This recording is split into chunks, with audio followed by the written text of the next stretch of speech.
Hello friends, I'm Harish Demla from Accurate Fortune Astrology। दोस्तों काफ़ी दिनों से हमें इस तरह के मैसेजेस मिल रहे हैं कि हम 3 प्लैनेट्स कंजंक्शन पे दोबारा काम करें और जो प्लैनेट्स रह गए हैं उस पे हम दोबारा वीडियोस वगैरह अपलोड्स करें। तो हम बीच बीच में कैंसर असेंडेंट के साथ साथ हम 3 प्लैनेट्स की कंजंक्शन पे भी काम करेंगे और इसी श्रृंखला में आज हम बात करेंगे राहु, सैटर्न और मार्स की कंजंक्शन के बारे में। लास्ट कंजंक्शन हमारी थी राहु, सैटर्न और मून, तो अब मून के बाद हमारा मार्स आ गया।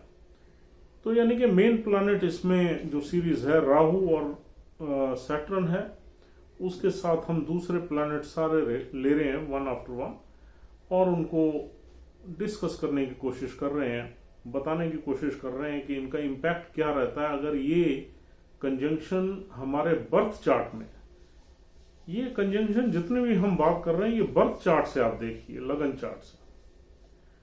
सबसे पहले आपसे रिक्वेस्ट है कि अगर आपने अभी तक हमारा चैनल सब्सक्राइब नहीं किया तो प्लीज इसे सब्सक्राइब कर दीजिए ताकि हमें भी एक मोटिवेशन मिले इस काम को आगे बढ़ाने के लिए।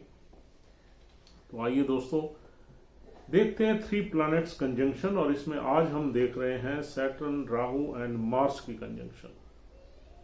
देखिए जैसा कि आप देख ही रही हैं, सैटर्न, राहु, मार्स ये मैलेफिक एनर्जीज है।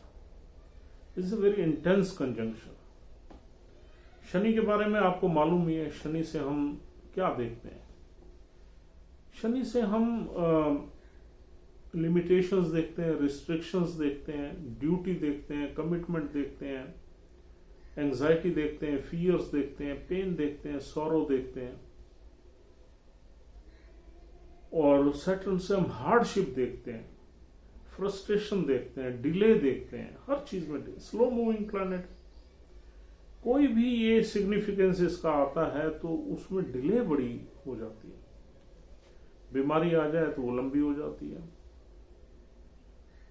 और कोई अच्छे रिजल्ट्स मिलने हो तो वो भी बड़ी देरी से मिलते हैं। तो सैटर्न वो सारी चीजें देता है जो इंसान अपनी लाइफ में कोई भी नहीं चाहता। सारे नेगेटिव चीजें कौन चाहेगा। और दोस्तों दूसरा प्लैनेट है राहु। राहु एक एलियन एनर्जी है, फॉरेन की एनर्जी है, out of caste energy, shadow planet. Rahu बहुत वायलेंट है।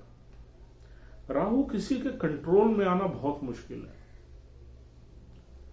और राहु इमीडिएट रिजल्ट्स देता है। सैटर्न डिले करता है, राहु इमीडिएट रिजल्ट्स देता है। राहु में ग्रीड है, सेल्फिशनेस है। It is a cheating planet, it is a illusion, it is A amplifier. Amplifier means जिस प्लैनेट के साथ बैठ जाए उसका सिग्निफिकेंस को एम्पलीफाई कर देगा। इसको हर चीज बहुत जल्दी चाहिए। वेल्थ के मामले में ये बहुत ही ऑब्सेस्ड है। सेक्स सेंसुअलिटी के मामले में बहुत ऑब्सेस्ड है। नेटवर्क वर्ड का ये लॉर्ड है। इससे और भी बहुत चीजें हम देखते हैं, पॉइजन्स देखते हैं, केमिकल्स देखते हैं, ड्रग्स देखते हैं, मेडिसिन्स देखते हैं।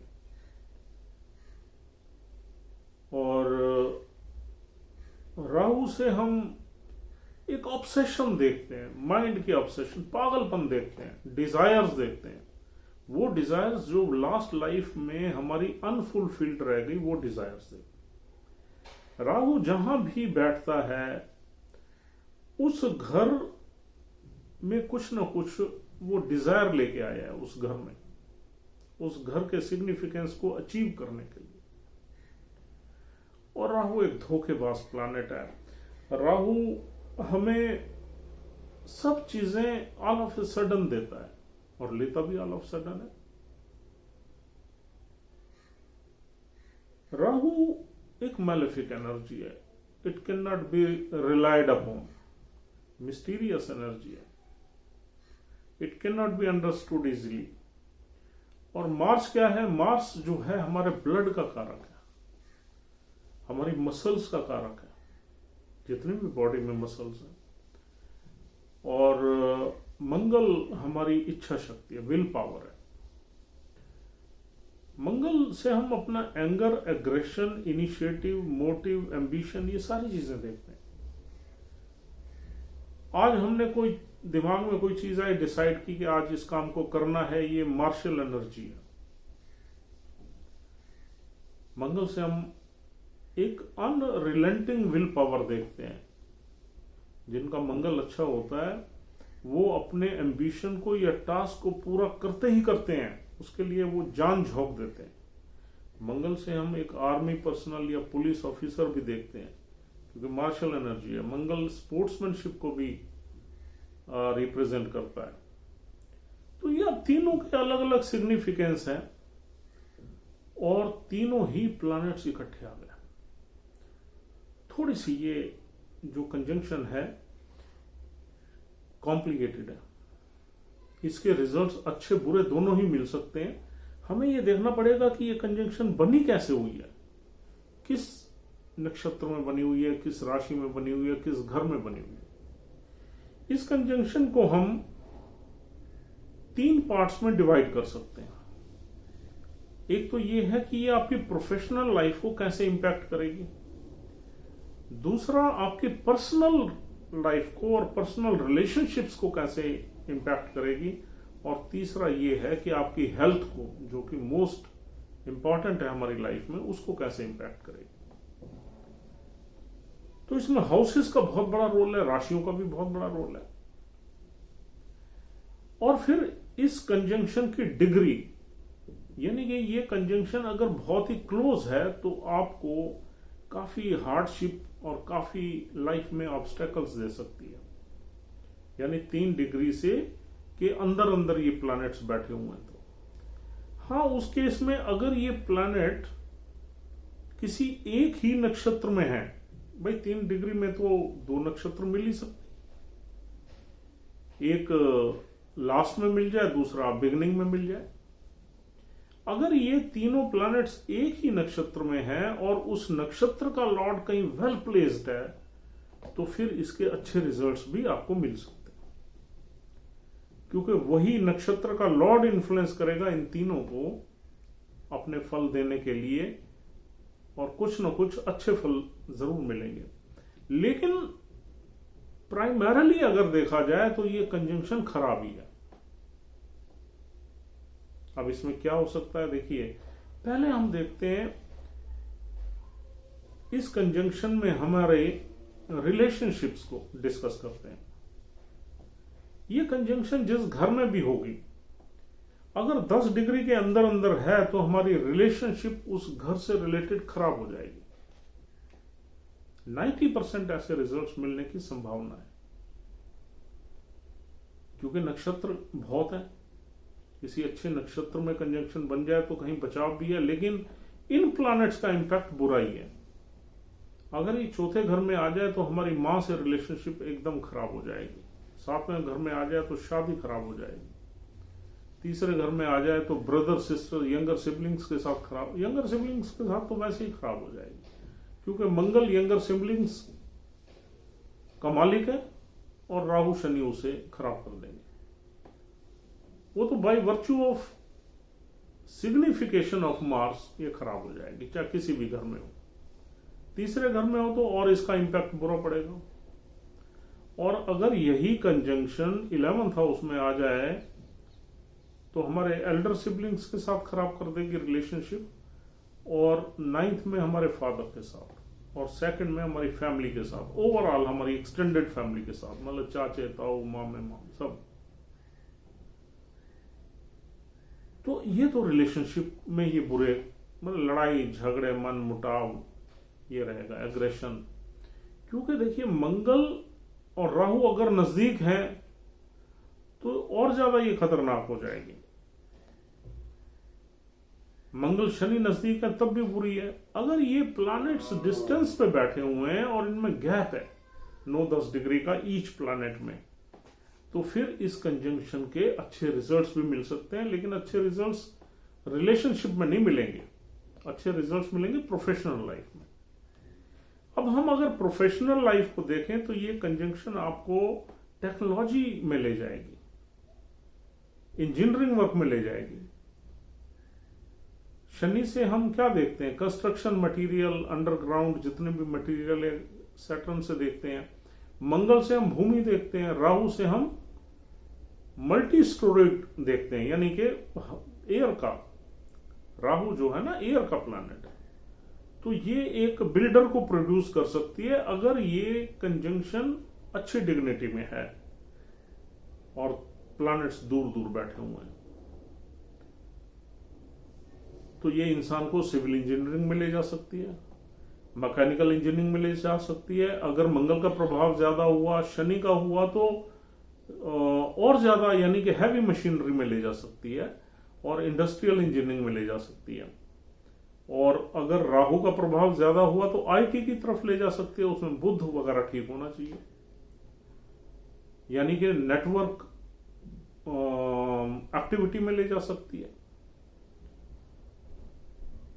तो यानी कि सारी की सारी जितने भी आपकी प्रोफेशनल एक्टिविटीज होंगी वो टेक्निकल होंगी, हाई टेक होंगी, चाहे वो कंस्ट्रक्शन की हो, यानी कि सिविल इंजीनियरिंग की हो, मैकेनिकल की हो, आईटी की हो, डाटा की हो, ये सारी की सारी टेक्निकल फील्ड्स में आदमी अच्छा ग्रो कर सकता है। अगर ये छठे घर में कंजंक्शन हो जाए और दूर दूर प्लैनेट बैठे हो तो ये आपको किसी भी कंपटीशन में भी निकाल सकती है। लेकिन अगर ये नजदीक बैठे तो एक दूसरे के काम में अड़चन डालेंगे, तब वो सक्सेस मिलना मुश्किल है। मंगल की दशा चलेगी, राहु अड़चन डालेगा, राहु की दशा चलेगी, मंगल डालेगा। जो पावरफुल है प्लैनेट वही उसका इंपैक्ट ज्यादा रहेगा प्रोफेशनल एनवायरनमेंट में, प्रोफेशनल लाइफ में। अगर सपोज मंगल के ही नक्षत्र में ये बनी हुई है कंजंक्शन, तो मंगल का सेज ज्यादा रहेगा। शनि के अगर नक्षत्र में है या शनि की राशि में 10 या 11, तो शनि का ज्यादा रहेगा। 10 नंबर में अगर ये कंजंक्शन है तो ये तीनों प्लैनेट्स आपको कुछ ना कुछ पॉजिटिव रिजल्ट्स जरूर देंगे, क्योंकि मंगल एक्सॉल्ट कर जाएगा, शनि अपनी राशि में है, राहु भी 10 नंबर में अच्छा काम करता है। 11 नंबर में भी इसके रिजल्ट्स आपको ठीक ठीक मिल सकते हैं। लेकिन ये कंजंक्शन प्रोफेशनल लाइफ में इनस्टेबिलिटी देगी, काफी अप डाउन्स देगी, लड़ाई झगड़ा दे सकती है। आप शॉर्टकट मेथड से आगे बढ़ने की कोशिश करेंगे और आपके प्रोफेशंस में कई तरह के चेंजेस भी ये करवा सकती है। स्टेबिलिटी यानी कि कम रहेगी, कभी आप कहीं काम कर रहे हैं, कभी कहीं कर रहे हैं, और चेंजेस काफी करवाएगी। आज आप इस एक्टिविटी में है, कल उस एक्टिविटी में है, तो अगर चेंज करवाएगी तो इसका मतलब कुछ ना कुछ आपको फेलियर जरूर देगी इनिशियल पीरियड में। इस कंजंक्शन के अच्छे रिजल्ट्स अगर मिलेंगे तो 36 साल के बाद मिलेंगे, क्योंकि ये शनि का काफी से रहेगा। Saturn is the most powerful planet in this conjunction, और जहां शनि आ जाता है वहां किसी प्लैनेट की चलती नहीं है। तो 36 साल के बाद you can expect a lot of stability, लेकिन आपकी लाइफ बड़ी इवेंटफुल रहेगी। मंगल और राहु अगर नजदीक है तो कुछ एक्सीडेंट्स के योग भी बनते हैं, अगर ये 6, 8, 12 में आ जाए तो। तीसरे में भी इस तरह के योग बनेंगे, कुछ कट्स वगैरह, कुछ ब्लीडिंग वगैरह ये बनेगी। और हेल्थ को अगर हम लें तो ये ब्लड में इम्प्योरिफिकेशन वगैरह पैदा कर देती है, ब्लड इम्प्योर कर देती है ये कंजंक्शन, और हमें ब्लड से रिलेटेड कोई ना कोई बीमारी दे देती है। अब देखिए, राहु एम्पलीफायर है, हाई बीपी दे सकता है अगर मंगल के साथ है। और ये जो सैटर्न है ना, ये ज्यादा ड्राई प्लैनेट है, ड्राई कोल्ड, ये गांठें ज्यादा देता है ब्लड में। ब्लड में थोड़ा सा ये डिफरेंट तरीके से प्रॉब्लम देता है। अगर ये नजदीक बैठे हुए हैं और ये 8वें घर में कंजंक्शन बनी हुई है, तो आपको अपने ब्लड टेस्ट वगैरह या अपने हेल्थ के लिए कई तरह के टेस्ट वगैरह कराते रहना चाहिए, हर साल में 2 साल में एक बार।